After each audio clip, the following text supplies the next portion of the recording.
I think that finding the technology to use is only one part of the problem. Using the technology in a productive and blended way is the real challenge. It's one thing to make a video, but the flipped model and the blended learning, so using what you give them at home and the next day, that's the real challenge. So I would say that making the video is one thing, but what you do in the following lesson or lessons is by far more important and a lot more difficult to consider.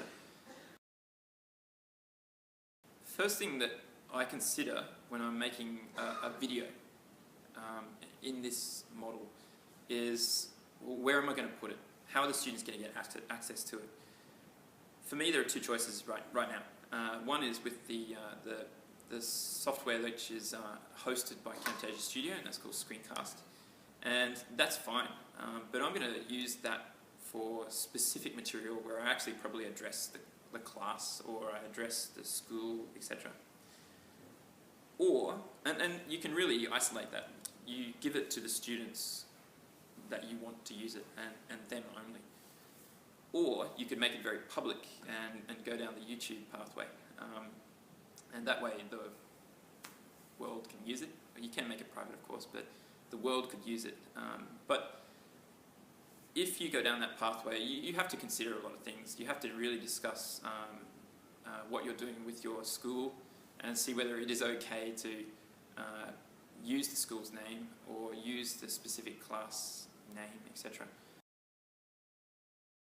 In my experiences so far with blended learning, the students respond a lot better to your voice, as much as you don't want to hear it. They respond much better to hearing your voice as opposed to something which has already been made and is on the internet.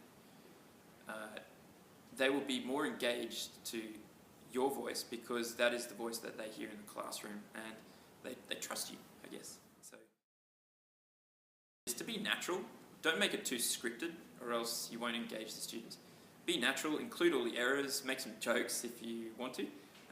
Make them short, include maybe some questions at the end, like quiz questions, or something to consider with the video.